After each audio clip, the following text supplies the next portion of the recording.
connectivity for those of you who are on via Zoom. First opportunity for a live stream, so we appreciate your patience and working with us on this. Jeremy's outdone himself. We do have a few in the room. Good afternoon. Welcome to the Governor's CARES Act Steering Committee. I'm Elizabeth Smith, and I'm here from the Governor's Conference Room. We are being live streamed through YouTube, as well as the committee is available here through Zoom. And Governor Hutchinson, thank you for having us. Thank you. Do we have everybody here? I believe we do, yes.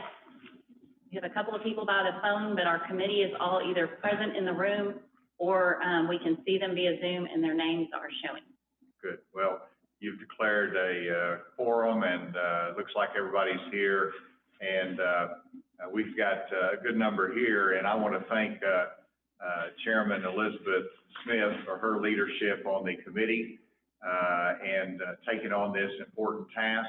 I also want to recognize Dr. Greg Bledsoe, who's our Vice Chairman and has been faithful in his multiple duties during this challenge that we face as well.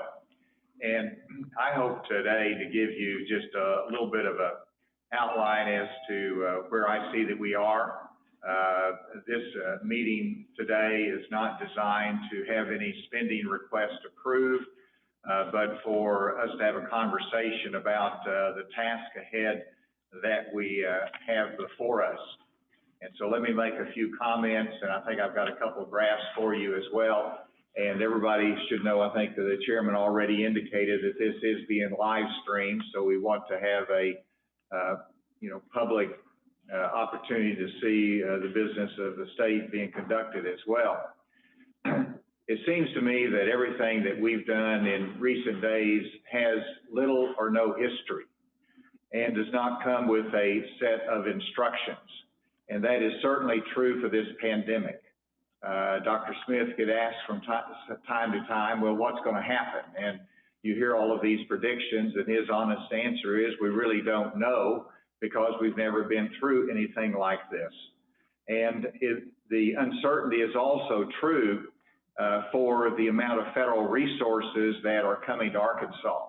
That is really unprecedented in terms of what we're receiving for assistance during this time.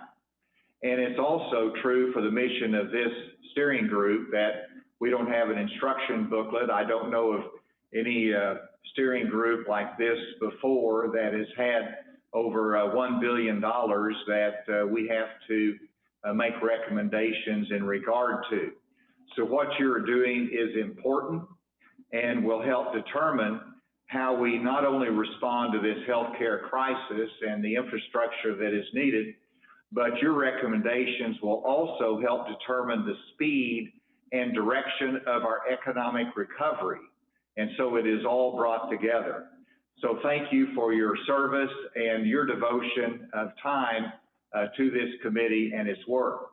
And I've asked Elizabeth Smith, our chairperson, to call this meeting today, again, as I said, not to approve spending requests, but to strategize on how this committee should be informed. You look back on the executive order that I reread today, and it talks about investigate, which is really being informed on the needs of our state and how this committee will determine its recommendations. The steering group was organized by executive order, and it was first designed to take care of emergency funding needs that we knew existed out there, from the acquisition of PPE to the assistance that we want to provide to our frontline workers, our nurses, and our long-term care workers as well. You have responded very quickly, and you have done this. And the second part of the equation is to take a longer-term look at the needs of our state and how we can strategically approach this fall in terms of the possibility of a resurgence of COVID-19, but also in terms of our economy and how we can remedy some of its weaknesses right now. And so I wanted to review first just some of the actions that you've already taken, and I don't know how that goes on the screen. Do we have that capacity? Yes. So I've got a couple of graphics here. We'll see how this works. I see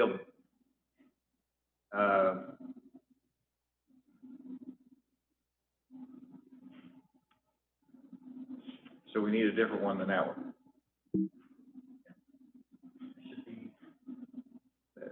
That's the cover sheet. Where's the next one? Okay, there it is. All right, just took a little while. I hope everybody can see that, but let's just go through this quickly. And these are the actions you've already taken.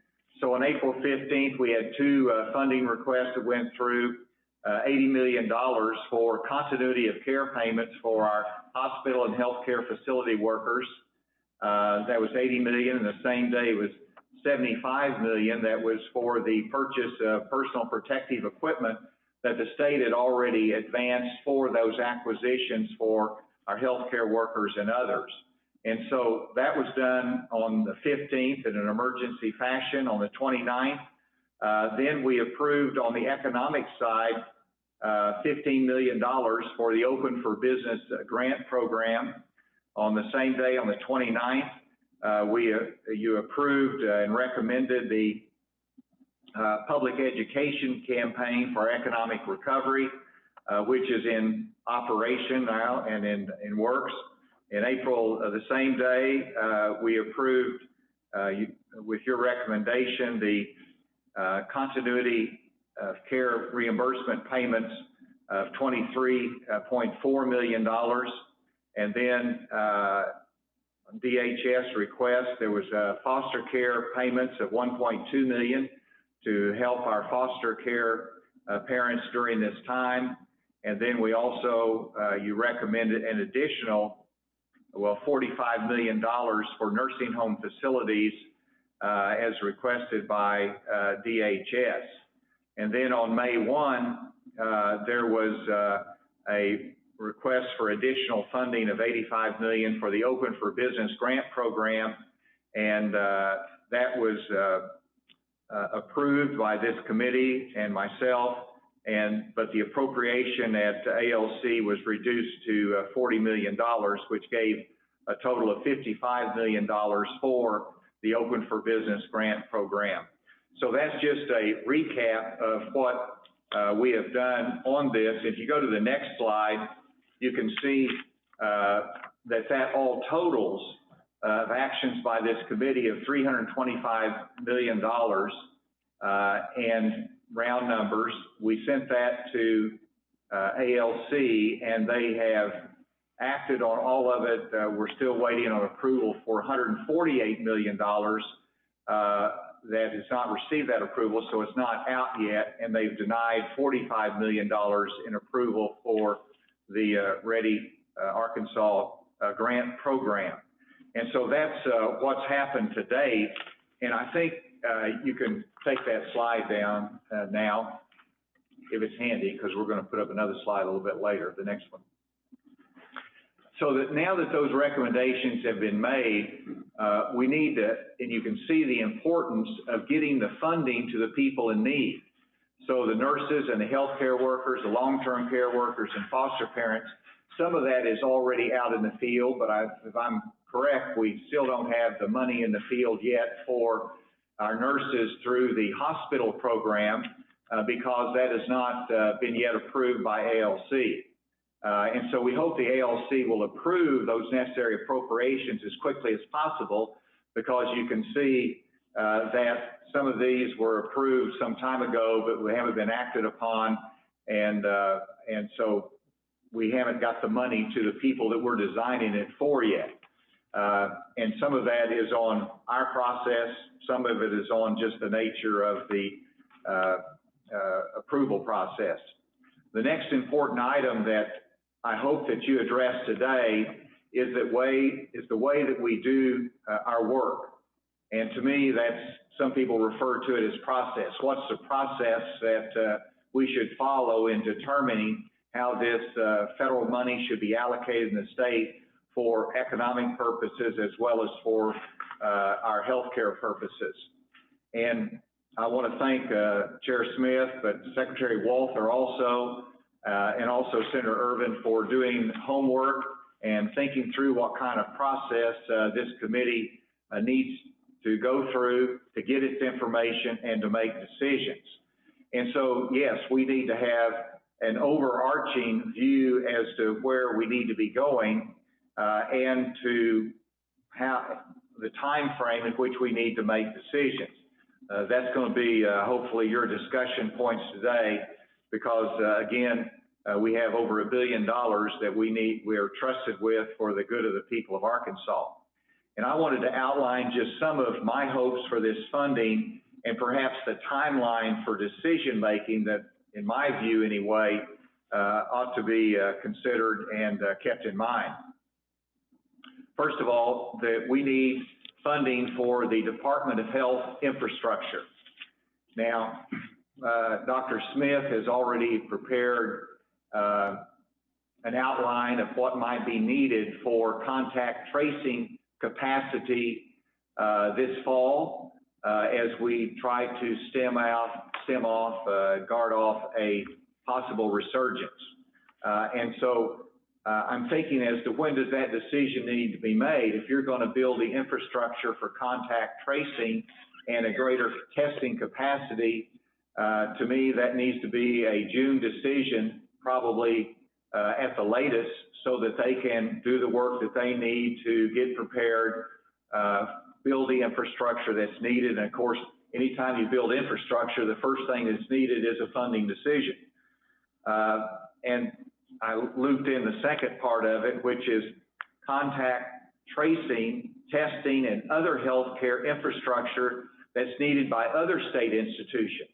So you've got it for the Department of Health that's needed, and then you're going to have other institutions that's going to need to have that same capacity, and higher education is one of those as they come back this fall. What kind of testing capacity and infrastructure do they need to have? I know they're thinking through that. I've seen one figure for that purpose, and that will need to be presented to you as well. The time frame for that type of decision to me is a June or July decision at the latest, because that's a fall necessity, and they've got to build the infrastructure for it. The third item that to me is a priority is the investment in telehealth and online education platforms. You could also phrase that by rural broadband. And the rural broadband part of it is essential for the education part, but it's also essential for effective means of telehealth. And to me, that's as latest would be a July time frame, because I think the Secretary would say that our broadband time frame, I think we're taking grants applications that through August, I believe that is.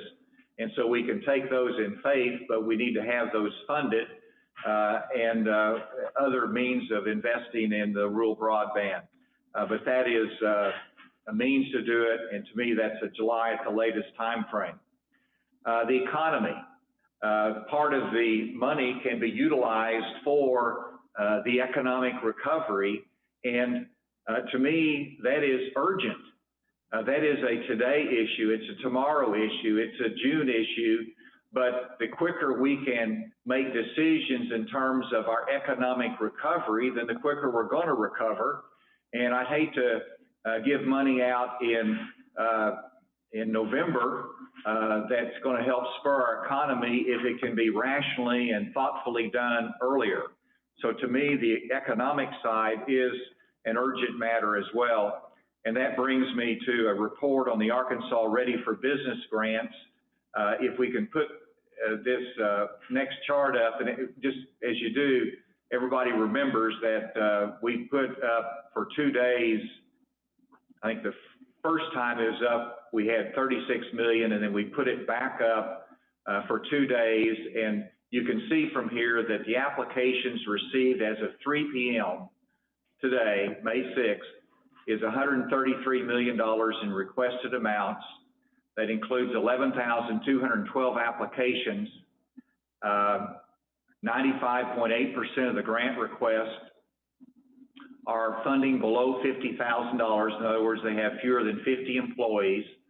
45.5% of the applications are from minority, women, disabled, vet-owned businesses.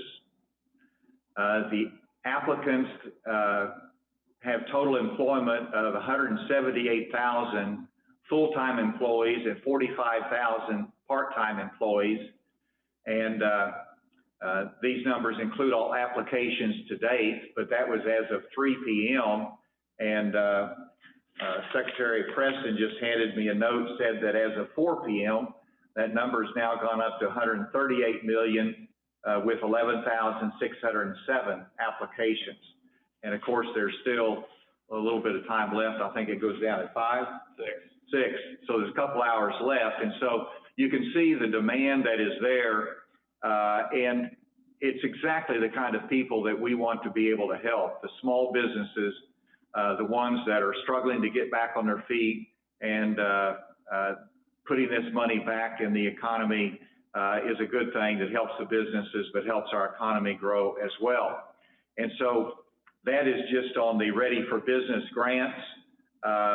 But we have to ask the question, what other investments are needed in terms of our economy?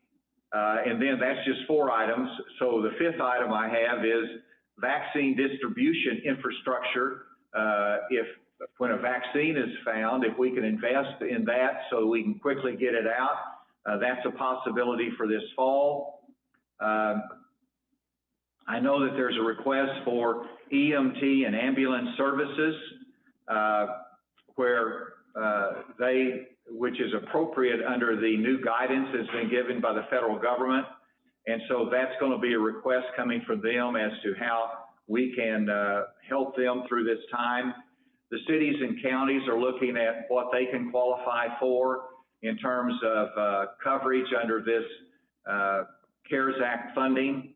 And then I think the 8th item is social needs that are caused by the pandemic, whether it is infrastructure improvements for our homeless population, our homeless shelters, whether it is any support that's needed for our food banks.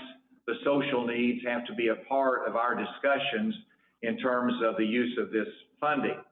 And so those are just an outline of what I think is important, and each of you probably can come up with your own list. Hopefully they'll be similar in some fashions, but you've heard from others, and there might be additions, obviously, to that list.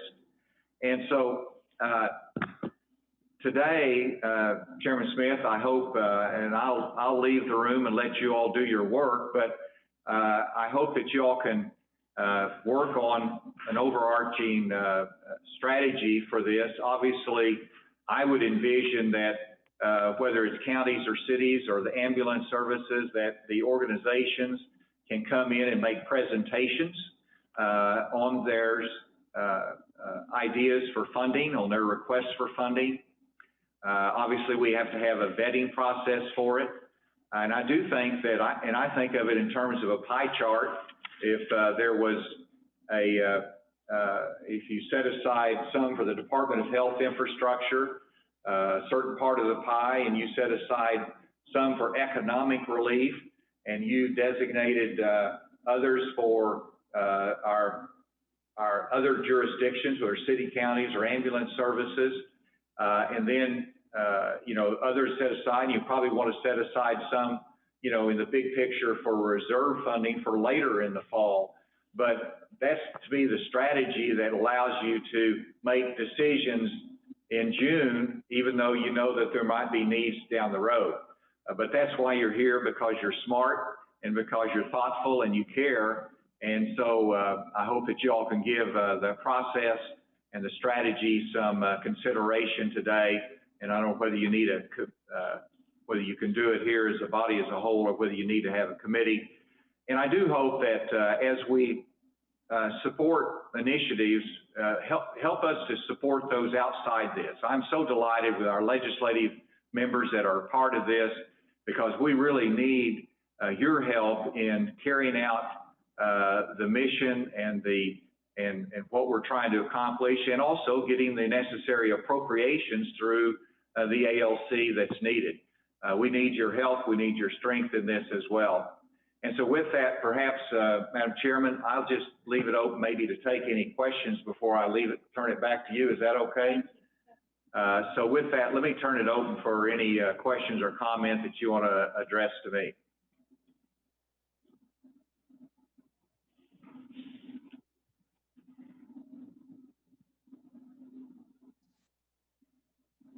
There, Senator Bond. Oh, all right. Well, I was waiting for somebody else to speak up. I think it is, and I've said this before, a huge economic development issue. And I know Commissioner Key's working on it, but making sure we get early childhood, K through 12, and higher ed in a position to safely open. And that may take a lot of money. But if we don't do that, I think there's going to be a lot of communities that are hurt, and we're not going to get back to business like we want to unless we take care of those things. Senator Bond, and I know Commissioner Key, Secretary Key might have a comment on that too, but Senator Bond, you're absolutely right, but we've got to keep in mind, and this is one of the things the committee needs to pursue and investigate is, I know that there, outside of the CARES Act funding, there is hundreds of millions of dollars that's going to higher education, that is going directly to K through 12 and to child care. I think Cindy just received additional funding outside of what you have here before this committee. So there's separate funding that is going to help meet those needs, and that's something you've got to measure. Right. I see it as more on the health side, and what you mentioned about contact tracing and testing capacity and having that all in place, particularly in communities where higher education is, so hopefully we can get those kids back on campus if we can do it safely and get school started for all of them. The economic impact of not getting people back on campus will be huge. We're together on that. Any other questions for me? Anyone in the room? Okay, we're socially distanced. We got a great group in this room. So I know y'all got a lot of business. Pardon? I have a quick question. Okay. Thank you. Can you hear me okay? So I can. okay, this is Senator Irvin. Hi. Will you, you just gave us an outline. Will you send that to us in an email or written? Sure. Yeah, be happy to.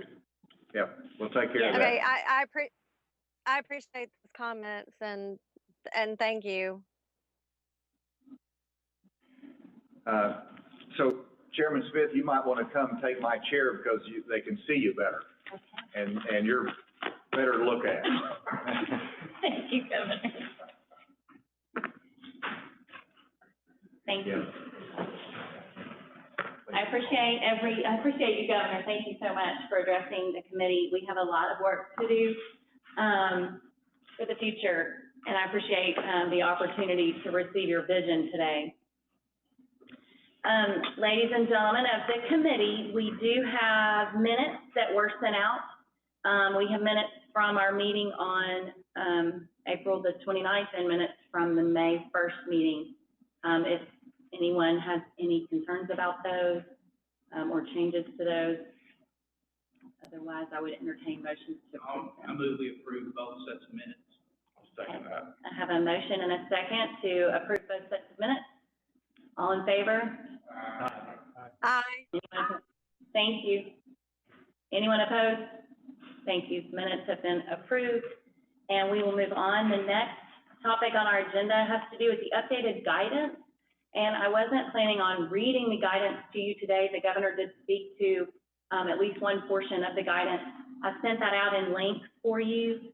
I believe we will continue to receive additional guidance from the U.S. Treasury related to the COVID funding, probably similar to what we've gotten today or recently, where they'll have additional FAQs, frequently asked questions, and listing additional, I don't know that they're going to actually change the guidance or necessarily expand it, what we've gotten is pretty limited, but I think they'll continue to place questions. And so if you can keep up on that, that would be helpful. But that, I just didn't know if anybody wanted to discuss that or had any questions about it. Otherwise, we can just read that on our own and be prepared for when we have our discussions related to goals. And okay, thank you.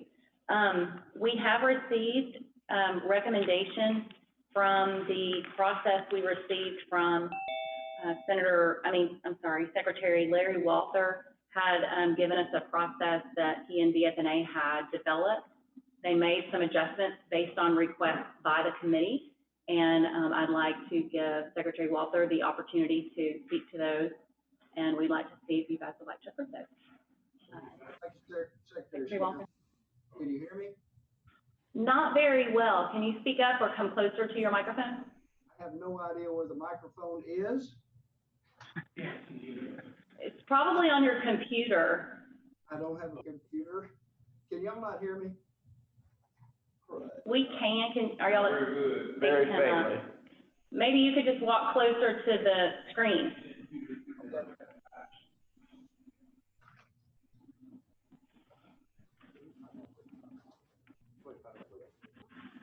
Can you hear me better now? Can you hear me better now? Join us at the table. I can hear you. I can hear you. Is everybody else okay? Earlier, whenever we talked, I thought you could hear me clearly when I was back at the head of the table. I guess there's just more people in the room today. Go ahead, Secretary Walther, and let us know what the changes are on the document that you've submitted. Okay. If you would, I'm going to try, and I apologize for this. This is a new system we have in the conference room, and obviously we're still trying to learn how to use it. And I apologize. In the meeting on Wednesday, we had several discussions. We had discussions. Hang on one second. I see that Senator Wallace has raised his hand. Is that because you cannot hear, or did you mean to raise your hand? No, I can hear. I'm fine. Okay, we'll give you an opportunity to speak. Go ahead, Secretary Walter. I apologize for that interruption. Last week, we had a discussion about the procedures that we proposed, that I proposed for the way we would handle questions or requests for funding out of the COVID or the CARES Act. When we looked at the pre-approved list, there were two things that were brought up. We were asked to remove the ventilators and to add thermometer covers. So we made those two changes. There's been also a discussion of possibly it's not clear that you can order cloth mask, and I think in a few minutes we'll have a proposal to add that to the list. Another thing that came up was had to do with to ensure that we go through all of the steps that need to be done as we move toward providing the funding and the appropriation. So we've added into the procedures and guidelines a note to agencies that when they do make a proposal, they need to know whether they already have appropriations within their budget, or if they need additional appropriations. And that would add the step where we go to ALC and ALC to secure those appropriations so we can so that they can spend the money and we can allocate the money to them. Also, as we were looking through the guidelines, we did not address the types of grants that we're doing, like that Secretary Preston is doing, and also Secretary Gillespie. So we've added some pages in there to accommodate grant requests, because within the books and records of the business, they are handled differently. We don't have an invoice for those, but we will continue to have records so that we can track what money was provided, what money, and how that money was spent, to assure that they are done properly. So those are the, let's see, we also added clarity with regard to steering committee will review the request and then submit that to the governor. The governor will either approve it or send it back to the steering committee for further review if that were necessary. Those are the changes that we have made in the procedures that were provided to you yesterday. The only issue that I have not addressed was the one having to do with providing a cap on the pre-approved list. And we're still looking at that and not sure how to proceed. One idea would be we could set a total cap of say $1 million, and we'll provide reports to the steering committee weekly on how much money has been spent, requested and spent. And when it got to $1 million, then we would evaluate where we stood and why and what that money was spent for, as opposed to trying to allocate money to each agency and try to balance it among the agencies. We would do it just as a total amount of money spent. That would be one thought with regard to putting a cap on the money spent for pre-approved items. Does anybody have any questions or comments? I have a question. Wristbands, we talked about that. I know it's very small, but I know that they're using those for.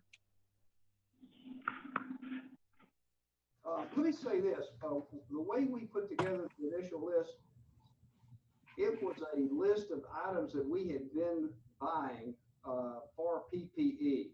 And that's, we went through that list and that was the original list. So we can add, if the committee wishes to add anything to this pre-approved list, feel free to suggest it. And then if the committee votes to approve it, then it'll be on the list. But what is your pleasure, Senator Irvin?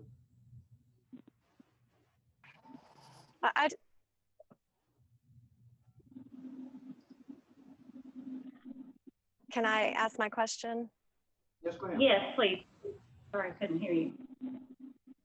On the record keeping portion of what you have outlined, is the record keeping portion part of the number 1 and 2, but mainly for the request for approval items, and then whatever, and so would those come from an emergency appropriation or from just regular appropriation? Or are you saying that it could vary, and so you're just trying to track that request per agency?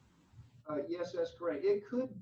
We could, or an agency could have appropriation that would be appropriate for the purchase. So far, Okay. The requests that we've had, I think, have all gone to ALC. I think these larger ones, the one Secretary Preston did on Friday, the ones that were done in DHS, all of those have gone. We've taken to ALC for approval. And hopefully, Right. And another thing, we're trying to get them far enough in advance that we can go through peer and ALC when ALC is scheduled to meet, as opposed to the emergency procurement signatures to do it on. Okay. Okay. Thank you. Thank you. Secretary Smith, that concludes my discussion. Thank you, Secretary Walther. And Senator Wallace, I do still see your hand raised. I don't know if that's just through your phone, and you may not realize, but I just want to give you the opportunity if you need to say something or have a question. Well, thank you. Can you hear me? Yes. Good, good. This is probably not the proper time, but when we get around to the allocation of available funds we talked about, I intend to make a motion to add the city, towns, and county needs to that. Thank you. We'll discuss that at the proper time. Thank you. I appreciate everyone understanding the difficulty that we have with this electronic meeting, and we have some on the phone, we can't see their face. Some people we actually can see their face, and we have some people here in the room. So we're doing our best to follow our proper procedure. Yes, Secretary Walter, go ahead. I would like to entertain any additional items or comments with regard to our procedures, in particular, if there's things that would be proposed to be added to the pre-approved list. Thank you. I believe Secretary Fetcher has a request. Yes, I would like to add to the pre-approved list. Can you hear me? Yes. Okay. I'd like to add the cloth mask, and the governor's indicated that for most of the state employees as they return to work, that cloth mask, if they're not in direct healthcare or direct providers, would be appropriate over the surgical mask or the 95 mask. So we'd like to add that on. We've looked into pricing, which would be from the Department of Corrections would be making the mask. So we're going to get them for a very good. Secretary Fetcher, we lost your voice when you started speaking, I believe, about correction. Yes. Can you hear me? I didn't hit mute. I can hear you. Okay. You got quiet. Okay. So I think she's proposing to add to the list a cloth mask. Can you hear that? Okay.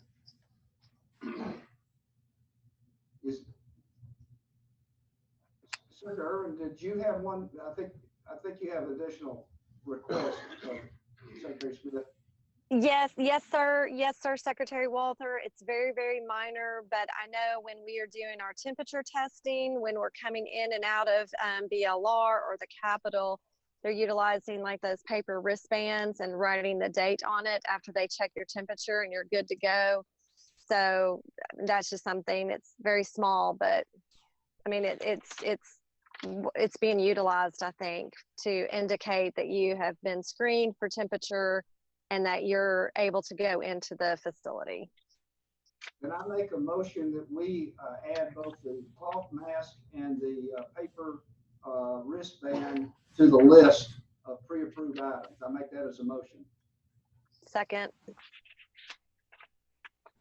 Thank you. We have a motion and a second, and I believe this was your original proposal, Secretary Walter, so I believe you can amend your proposal to include those. So I believe it's a proper motion, and I would ask for, is there any additional discussion or questions? I'd like to call for a vote. Oh, Secretary yes. Gillespie, I think Secretary Gillespie has a question or something to add. Thank you. If it's okay, at the right time, I had something I wanted to suggest around for us to discuss around the grant proposal piece of this. So I just didn't want us to complete action without that part as well. So would you, are you requesting to make an amendment to the document that has been presented by Secretary Walter? I think, well, for discussion, if I could, Okay. under the part where forms are prepared and submitted around grant proposals, I was wondering if it'd be worth asking that as part of the submission, you identify how it will be audited, how it will be tracked and reviewed, the sort of integrity portion, because that's a large part of, I know with all of you as I've presented them, a lot of the interest has been around how are you going to make sure that the funds were expended properly, and if in the cases of reimbursements, if there are funds left, when and how would they return back to be reused by the committee?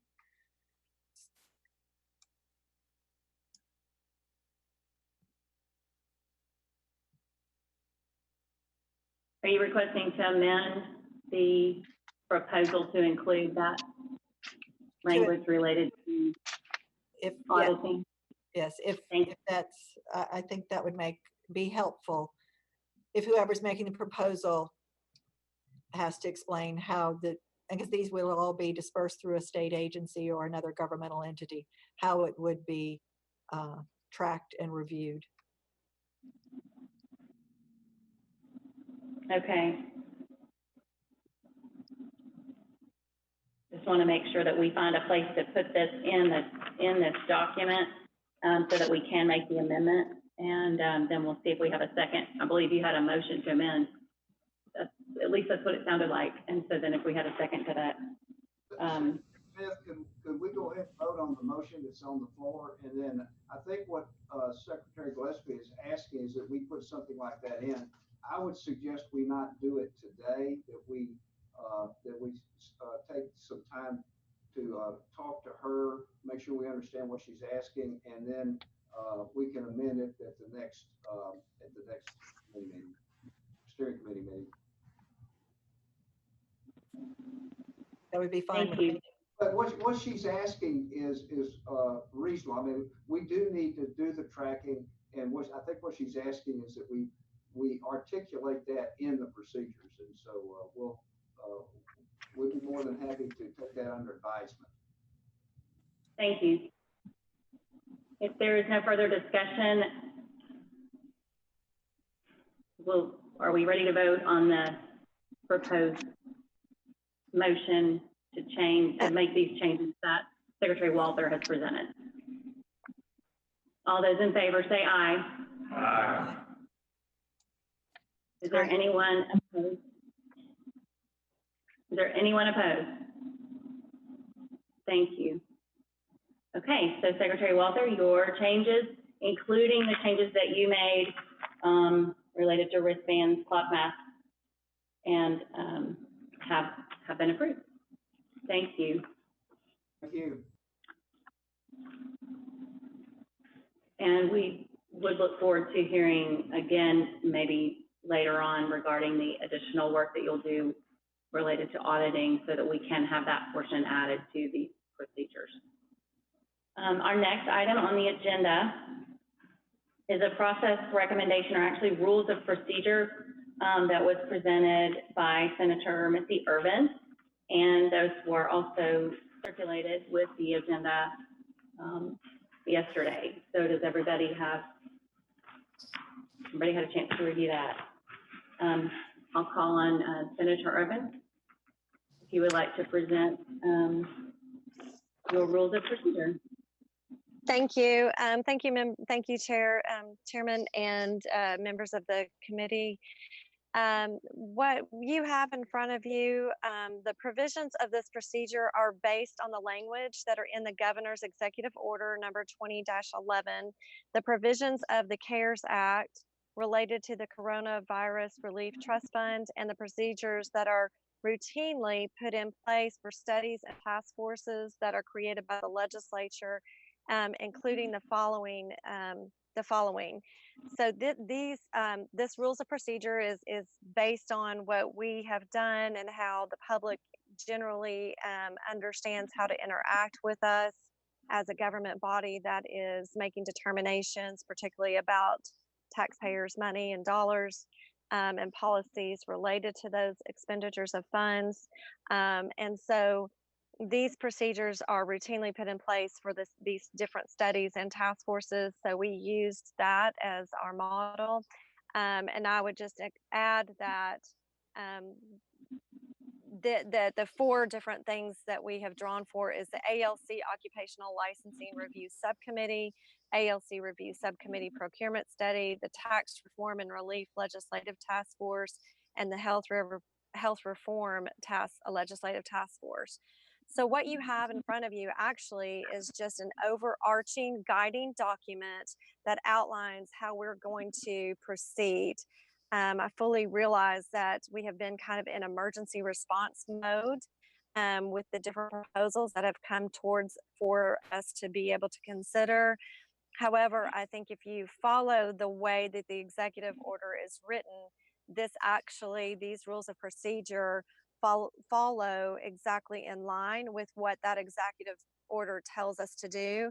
And so these are the rules of procedure based on that language, which is to study and analyze the relief available to the state of Arkansas, its citizens and businesses under the CARES Act. B, identify and prioritize. And so this is a process of how we're going to do that. Identify and prioritize the needs of the state of Arkansas, its citizens and business for the application of available relief.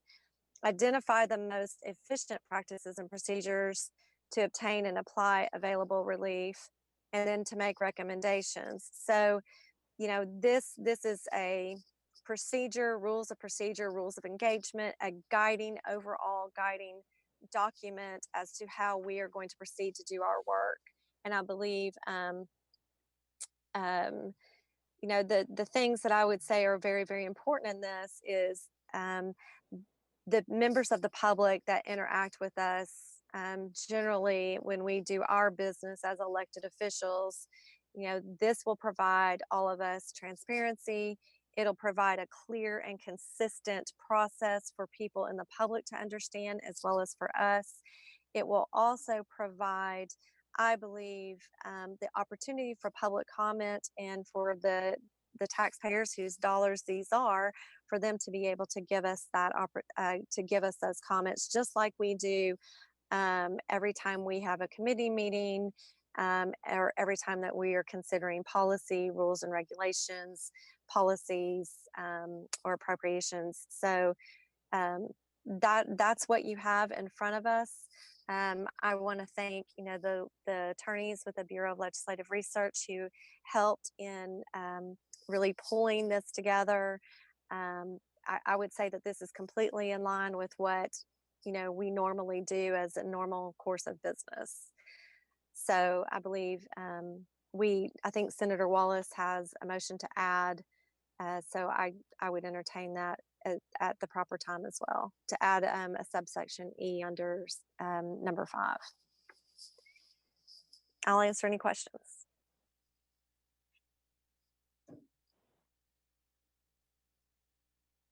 I have a. Yes. Oh, This is Larry I'm Walker. sorry. Is that Secretary Walter? Is that you speaking? Thank you. Yes, it is. I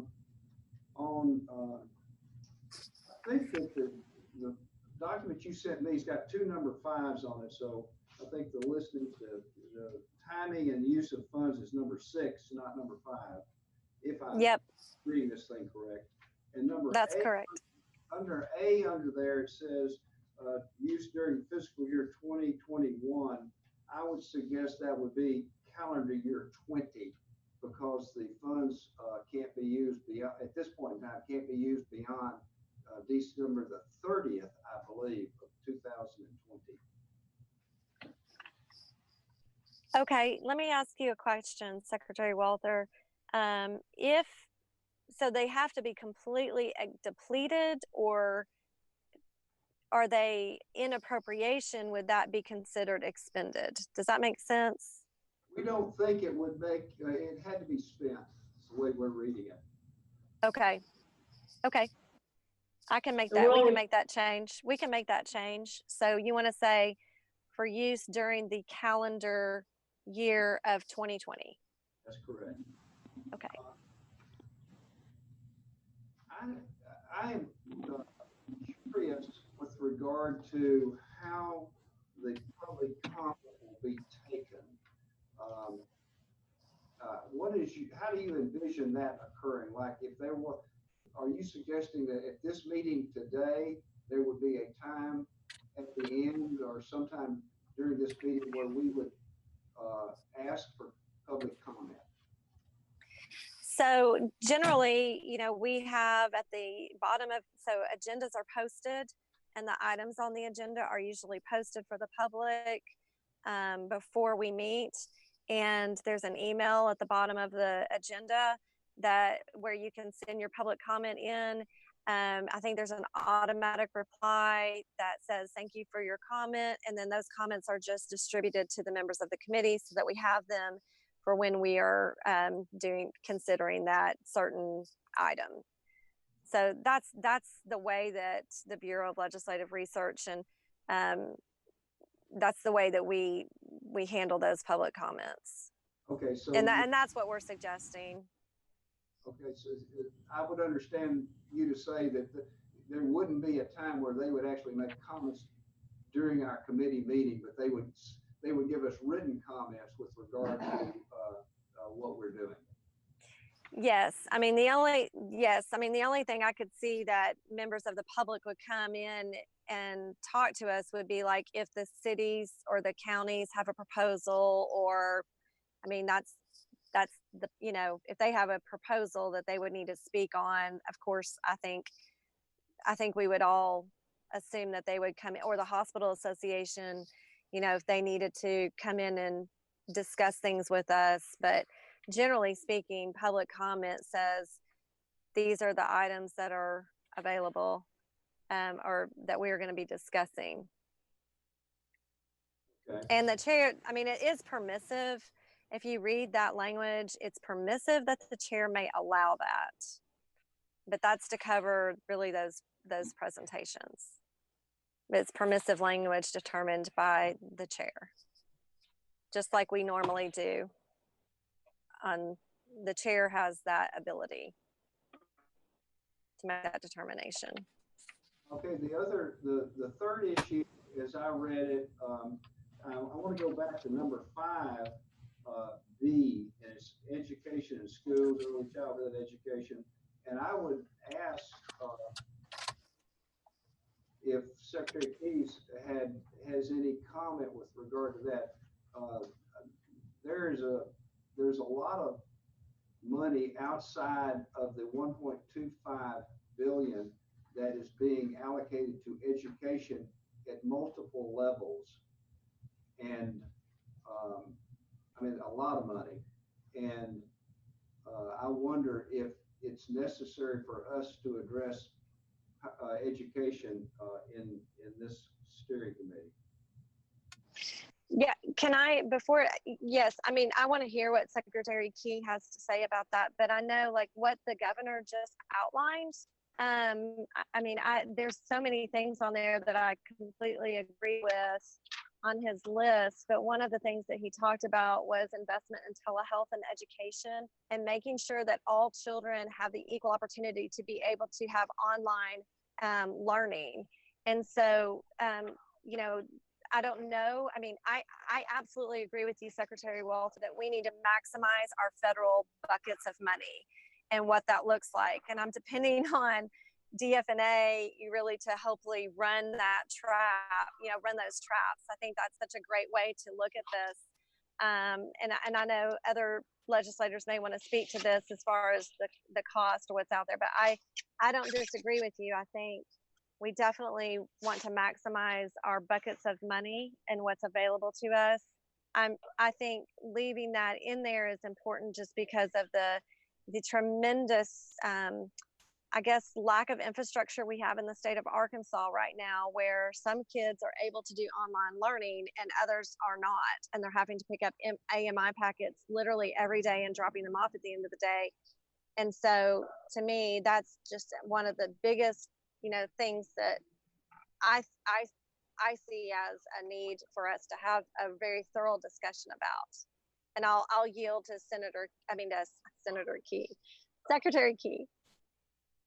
All right. So yeah, there are a number of pots of money for education.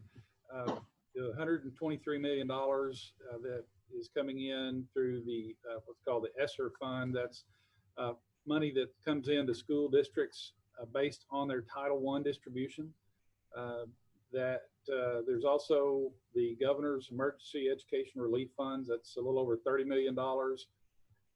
Then for the higher ed component, there are funds that were released a few weeks ago. Those are primarily for the purpose of taking care of student needs, direct student care, and half of that money was to be used for direct refunds payments to students. Our hope is, and at this point, I say hope because we are still trying to get clarification on a number of questions from the U.S. Department of Education on the larger pot of this money. That's the $123 million. But of the 12 components that Congress said this these funds can be used for. The supplies, the equipment, digital equipment for broadband or for Wi-Fi or devices for actually accessing Wi-Fi. All of those are allowable expenditures under this fund, all under kind of a heading of continuity of learning. So there are a number of pots of money, and it is our hope to maximize those to the extent that we would not need to access the any of the 1.2 CARES Act funds, but I also reserve the opportunity to come back and say, hey, look, what we have is not sufficient to cover all areas. One, I forgot, there was also, I think, a $36 million pot of money that came through for food programs, came through the USDA. That was so schools could continue operating food service programs, meal delivery, and things of that nature. So you're right, Secretary Walter. There are a number of sources of funding for education, and we're doing our best to maximize those funds to cover all the expenses. But knowing that there are, as far as infrastructure, broadband infrastructure, you know, you're talking about things of towers or fiber, that sort of thing. That will not, the amount allocated for education simply is not enough to cover those types of expenses.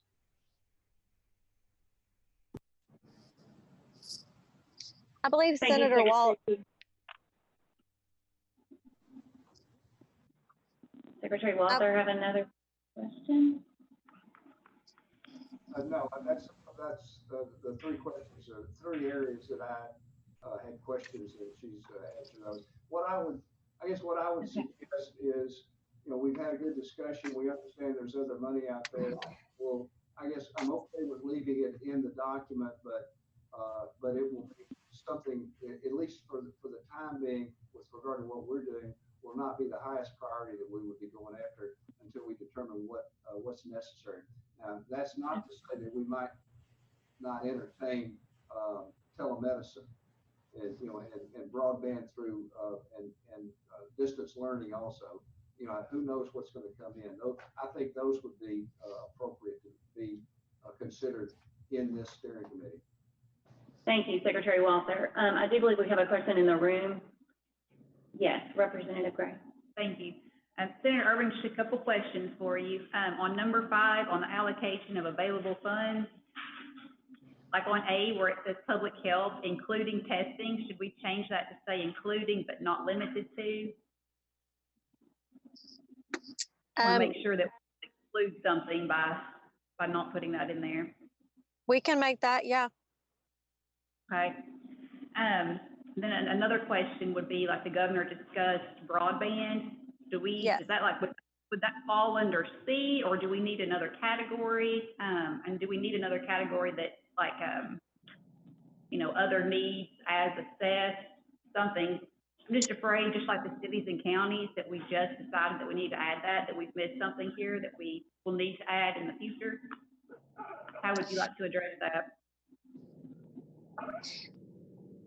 So, I mean, yes, I think, you know, economic stimulus could be part of infrastructure, public health. I mean, that's such a huge, broad education. Those are all very broad, general ideas. I know that Senator Wallace had a suggestion, if I could go to him, on adding an E for cities, towns, and counties of Arkansas. Senator Wallace out there? Yeah. Hi, this is Dave Hi. Wallace. Yeah, I would like to make a motion again for an item E under allocation of available funds, and that is to add city, towns, and counties needs to that.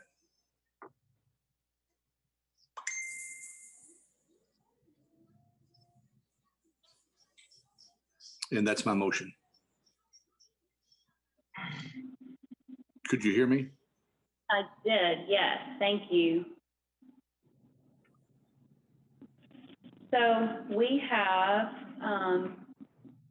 received I want to make sure I keep on track of where we are. We've received the rules of procedure from Senator Urban. There've been a number of questions or requests, which Senator Urban, I believe, has agreed to, addressing changes. Now Senator Yes. Wallace has city, county, Yes. and I'm sorry. I'm trying to make sure that I make sure the committee understands where we are. So there's been a motion to approve a document, and we've had questions on the document. And while we've gone through the questions on the motion or on the document, there have been some requested changes and recommendations, but we don't actually know exactly where those changes will be made. Yeah, no, I can outline them. So I believe one thing I just want to ask Secretary Preston, if you could answer Representative Gray's question about broadband infrastructure technology. I mean, that would fall under economic stimulus, I would think. But I wanted to ask Secretary Preston if he thinks that covers that, or should we add an F for infrastructure? I mean, it goes with all of these things, really. I agree, Senator Urban. I think it could certainly fall in any of these, but, you know, as you and I both know and agree, it's probably important enough that we could make it an F that, on there, just to highlight that, hey, this is something that this committee would like to take under advisement for the importance of broadband infrastructure in the state. Okay, do you want Representative Gray or Secretary Preston, do you have a specific language that you want to add for F?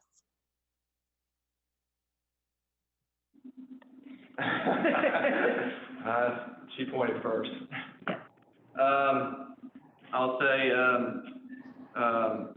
for the need to meet broadband deployment across Arkansas. Okay, say that one more time. For the needs to meet broadband deployment across Arkansas.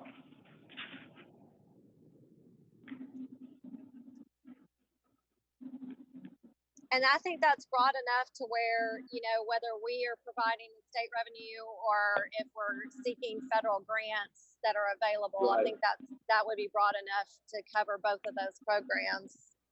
Okay. That's right, I agree. Yeah, I think I agree with that for sure. Great. I think those are awesome changes. Anybody else have any additional changes or questions? Senator? Yes, here we do have another request in the room from Representative Gray. Yes, thank you. Senator Urban, on your 3A, which is submission of requests for funds to committees, you said that a request for funds shall be submitted to the committee no less than 1 business day prior. I know that previously we had discussed 2 days. So I just wanted to see what your reasoning was for 1, or if you'd be willing to go to 2, and maybe this committee says we need that flexibility just to go to 1. Yeah, I mean, I think it's just this is a tough one. I mean, I'm fine with whatever is the will of the committee, whether that's 1 or 2. I mean, we have been having to meet as an emergency type situation, which I think we've had. So we want to make sure there was some flexibility in that emergency kind of thing. So I'm happy with 1 or 2, but 2 probably is better for this point forward. And I'm happy to make that change. City was agreeable. I think we would like to, and I understand there'll be an emergency situation that may arise that we could, we might have to work around. I agree. I agree with that. Okay.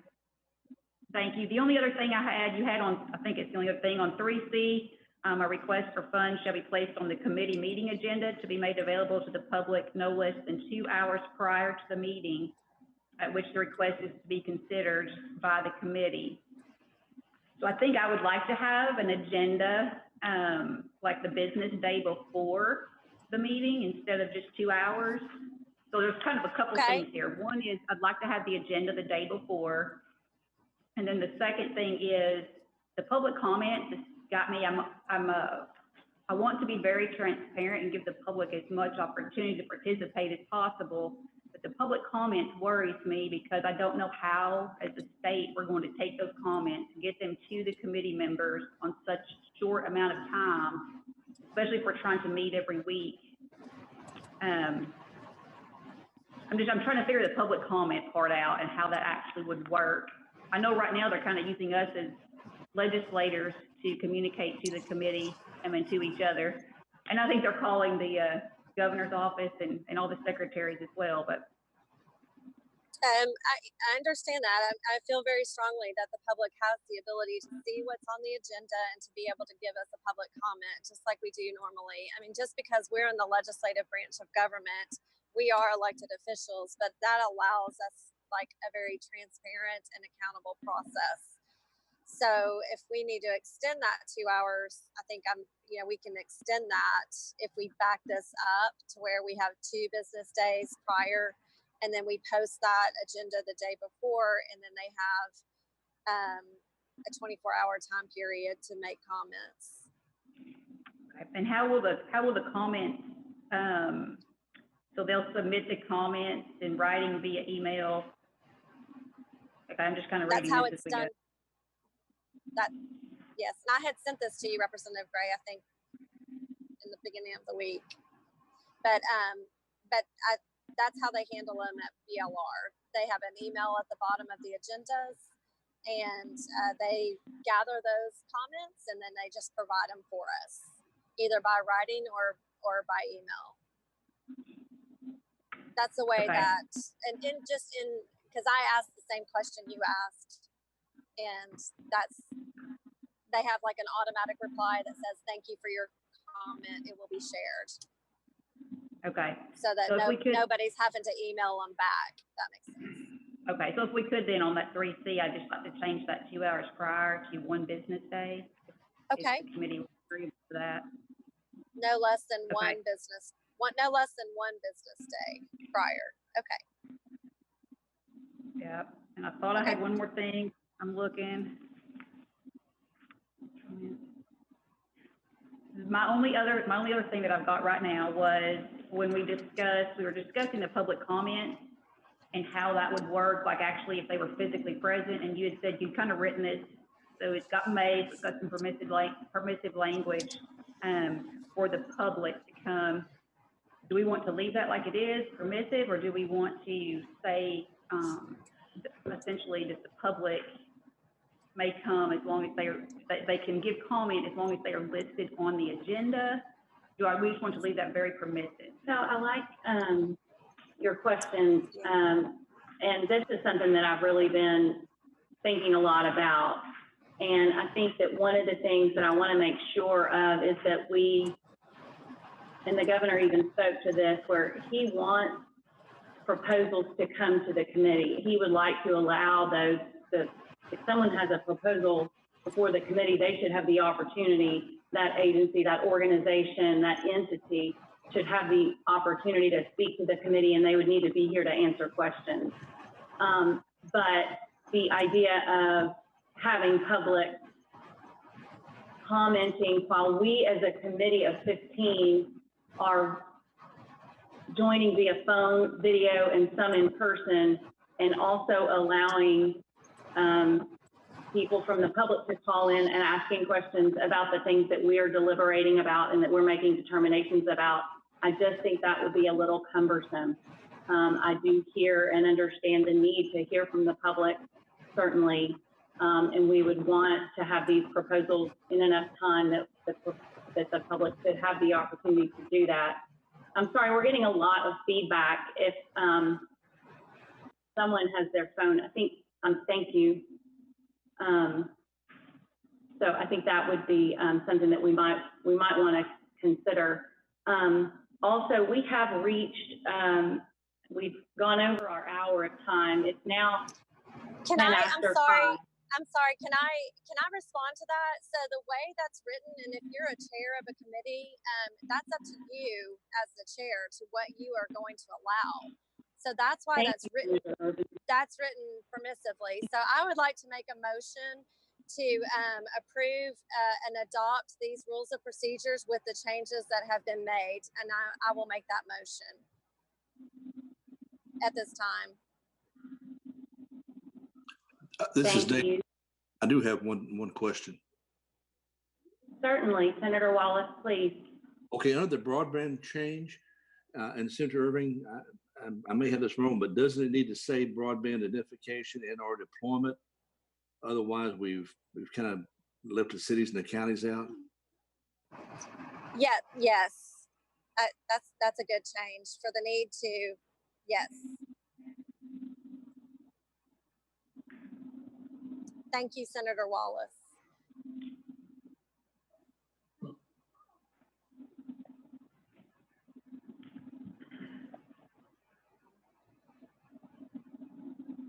So I'll add that language into item F, and then with that, I make a motion to adopt these rules of procedure with those changes that the committee has made.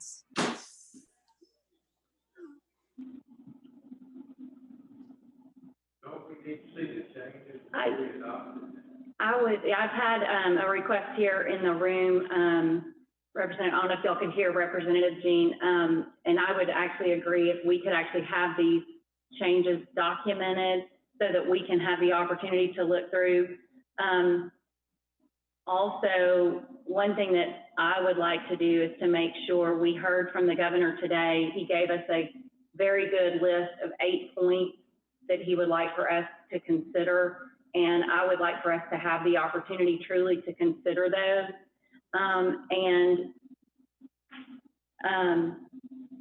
I realize that we have a document here that we have sent Senator Irvin and a number of other senators, and I know a lot of other people have worked a lot of time on this document, and I really appreciate the work that has been done on it. But I do think that there are some things that potentially could be added. I would like more related to the motions, more related to the timing of the committees. I would like to give you guys more time prior to the committee meetings than 24 hours to get your agenda and your information.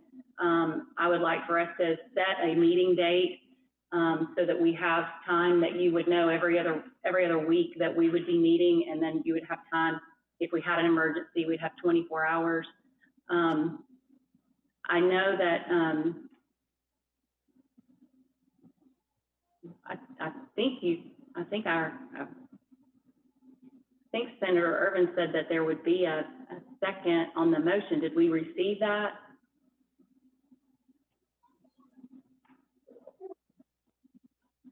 I don't know that we've heard a second on the motion. Senator Bond is trying to speak. I'm happy to second the motion, and I have the suggested changes listed out if y'all would like to have those specifically delineated before the vote, or at least I think I have all of them.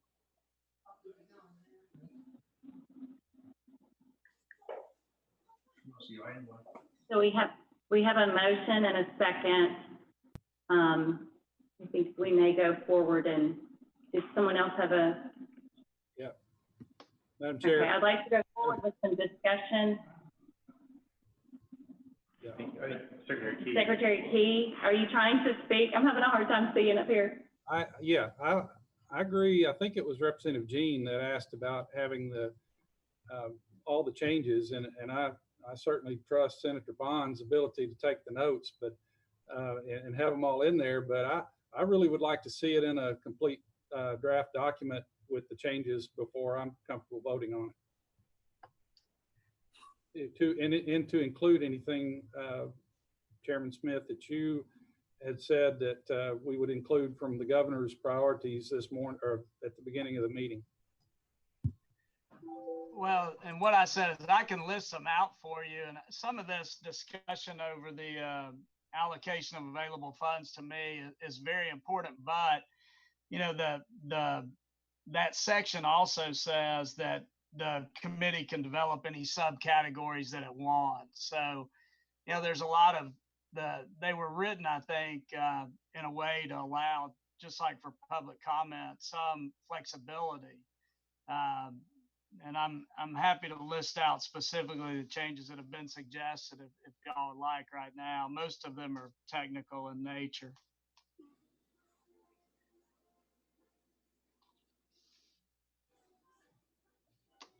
Okay, so I think we're at the point of discussion.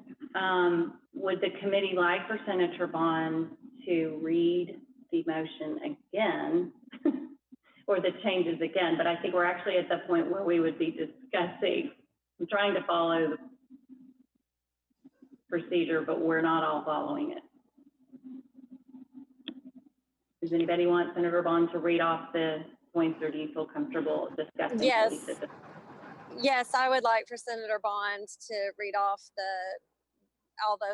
different changes so that we're very clear. And I would just respond by saying all of the points that Governor Hutchinson made in his comments are covered in that section. And I have written them down and took notes while he was discussing. But every single thing that he talked about, Department of Health infrastructure, contact tracing capacity, testing, other healthcare institutions, higher ed and education, investment in telehealth education, economy and economic stimulus and recovery, future needs and assessments for public health, cities and counties, ambulance and social needs. All of those items that were listed, those 8 items that were listed by the governor in his opening comments, are in Section 5, items A, B, C, D, and then we've added E and F in response to that. So if Senator Bond can just read out the changes that Secretary Walther requested, that Representative Gray requested, and then I believe that Senator Wallace requested, then I think we can go from there and vote.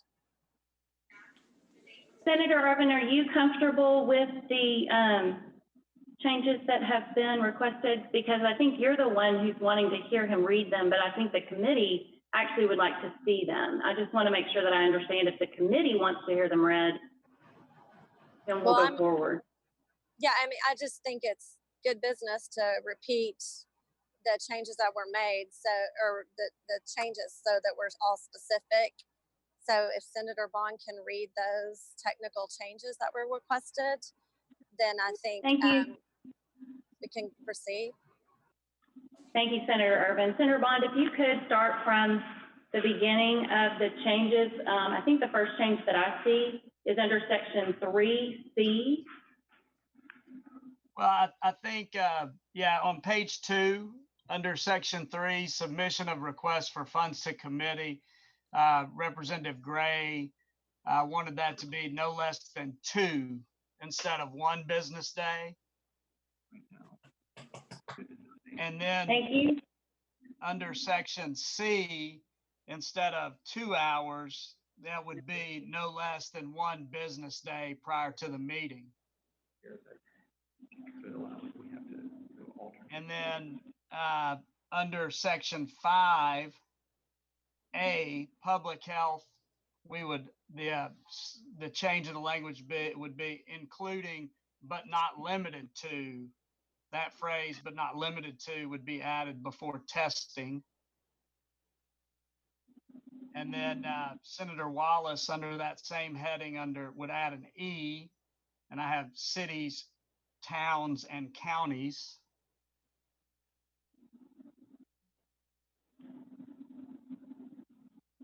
And then F, and this may be what I didn't get down, broadband development and deployment.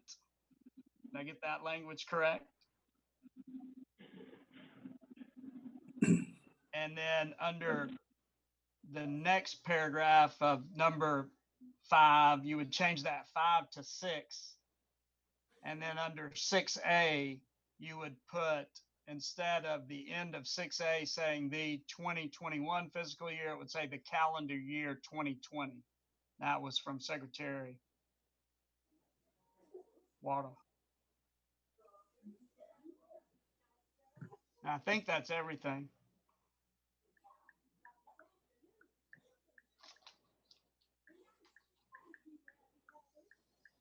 Does everybody understand the recommended? I guess that would be basically what you're doing is a substitute motion to the original document. We've incorporated those now, at least by voice, and we'll have does everybody understand what we're looking at? Can I ask a quick question? Yes. Hey, this is Greg Bledsoe. My question is just, I don't have any problem with the changes, but it's kind of hard for me to keep up with the specifics of it, and I'd feel a lot more comfortable if it was in writing. So if that's the case, do I need to vote against the current motion and then put another motion out so that we can have it in writing to formally vote on that next meeting? I think at this stage we do, because we've had a motion and a second, and I think we're in the middle of the discussion. And so it's proper to speak against the motion as well.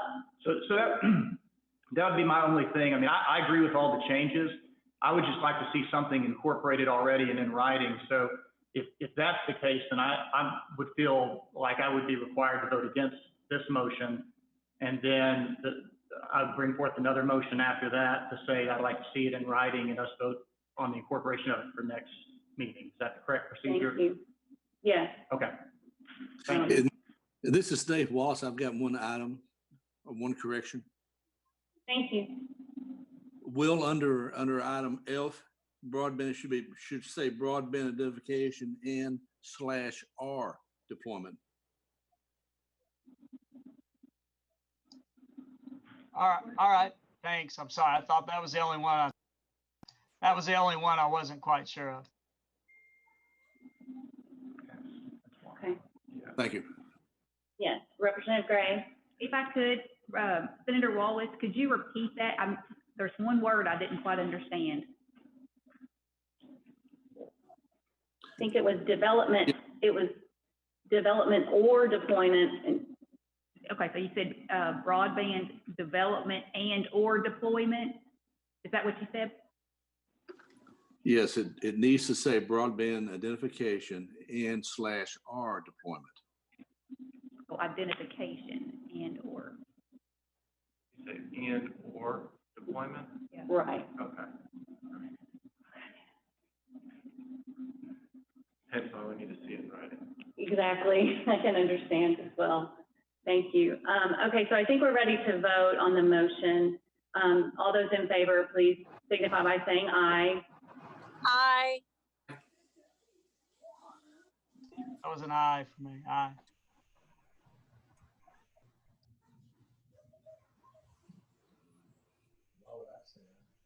All those opposed? No. Okay, I believe the motion has failed at this time. Can we roll call? Can we roll call? I'd like to roll call, please. Certainly. I second. Request a roll call. Of course, we can roll call the vote. All those in favor, please signify by saying aye. And I'll just go. Senator Irvin? I'm sorry. I requested a roll call vote. Yes. So I would like to, I think what we would do is make sure we know who's voted yes, and then we'll know who voted no. So those of you that voted. I'm sorry, a roll call vote is you ask per person for their votes. Okay, thank you. I'm sorry. I'm new to all this. I apologize. We'll start from the top. Secretary Walther, your vote? I'm voting no because I want to see it in writing. Secretary Preston? No. Dr. Bledsoe? No. Secretary Gillespie? No, in writing. Secretary Fetcher? No. We can't hear you, Amy. Thank you. I saw your lips. Secretary Cook? No. Secretary Key? No. Bill Gossage? No. Senator Irvin? Yes. Yes. Senator, thank you. Senator Wallace? Yes. Senator Bond? Yes.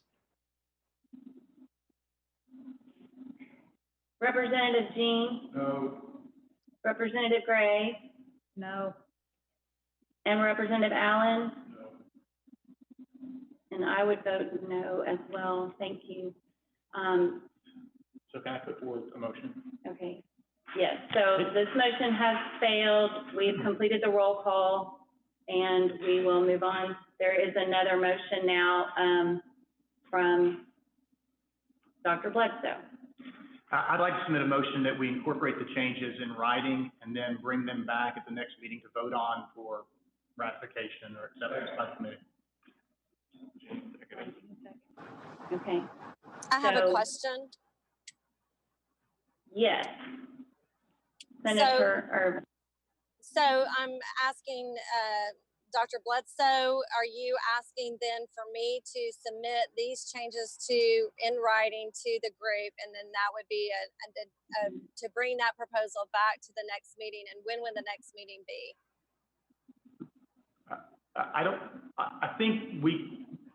I'm not exactly sure the procedure, who would be actually incorporating it into the document. I don't think that necessarily needs to be you. I don't want to add extra work to you, Senator. No, But, I mean, this is my document that we worked on, so it's appropriate. so if I may, to answer the question I believe that is being asked, I think what we can actually do is we can take this document that Senator Urban has put so much time and work into, which is very, very helpful for us. I think we can take this, we can incorporate those changes, and we can bring it back to the committee. There may be some other things that we might want to add or incorporate as well from other things that we have. We do have a process in place related to agencies putting forth requests. We have a process in place that we've already voted on related to agencies and those things that are previously approved. And so we could kind of fashion that for possibly cities and counties. We could fashion that for the public who may be wanting to make requests. And then I think we also need to really work through the issue related to public comment and how that's going to be dealt with and how we're going to handle that, because we really want to make sure that we do cover that and address it. So do we want to vote on your motion to actually, I think what your motion was to actually utilize the very document that we have and adopt the changes that were recommended, and then just bring that back as a motion? Yeah, and I just like one other comment. I think that the document that Senator Urban has put together is really great. And I want to commend her for her hard work, because obviously she spent a lot of time on it. I just think it'd be helpful for us all to have it in writing so that we know what we're voting on and do that. And however it gets in writing, whether it's changed by the committee or changed by someone else, is fine with me.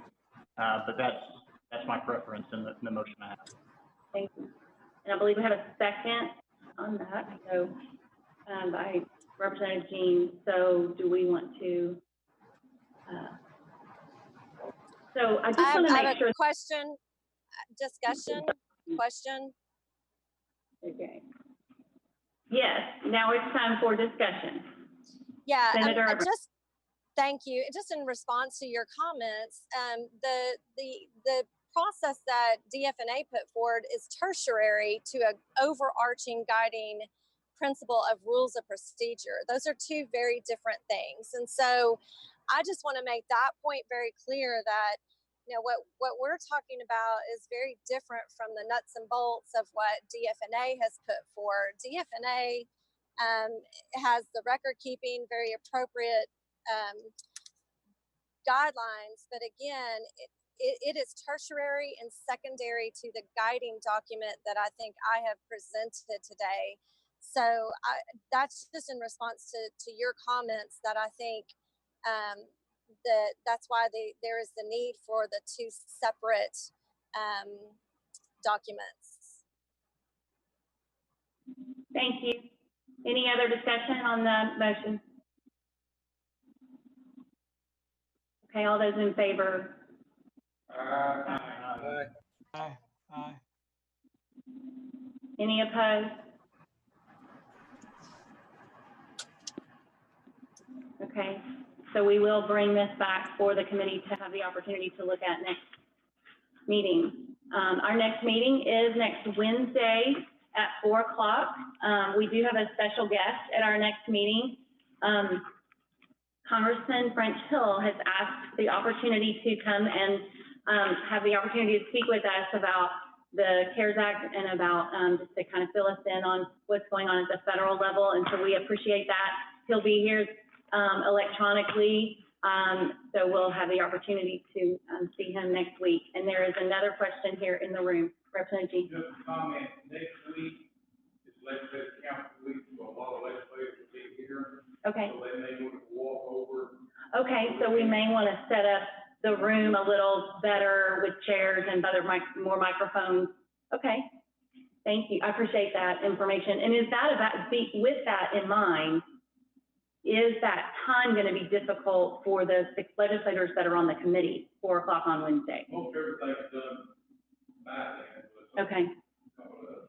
Okay. And that is one thing that I would like to do is if we could reserve every other Wednesday at 4, we have the room reserved, we have that on the calendar here, and then we can make adjustments to that, and I'll put that forward in a process for us next week. Is there any other work for the committee? Yes. Just one quick question. Representative Jean's point, would it be possible, like on days when the legislature's in session or in committee, for us to have it in Big Mac if it's available, just because there's more space? I just want to throw that out there for you to think about. Okay, we will consider that. I want to do everything I can to make life easier for Jeremy, Jeremy May is amazing. He has been our media technology officer and has done well for us, and I wanted to say thank you for getting us electronically through video capability, phone capability, and live stream. So for everyone who's been listening in, we appreciate you. I don't think there's any more issues for the committee. Any other business for the committee? Move adjournment. Thank you. We have a motion and a second to adjourn. Thank you very much. We're adjourned.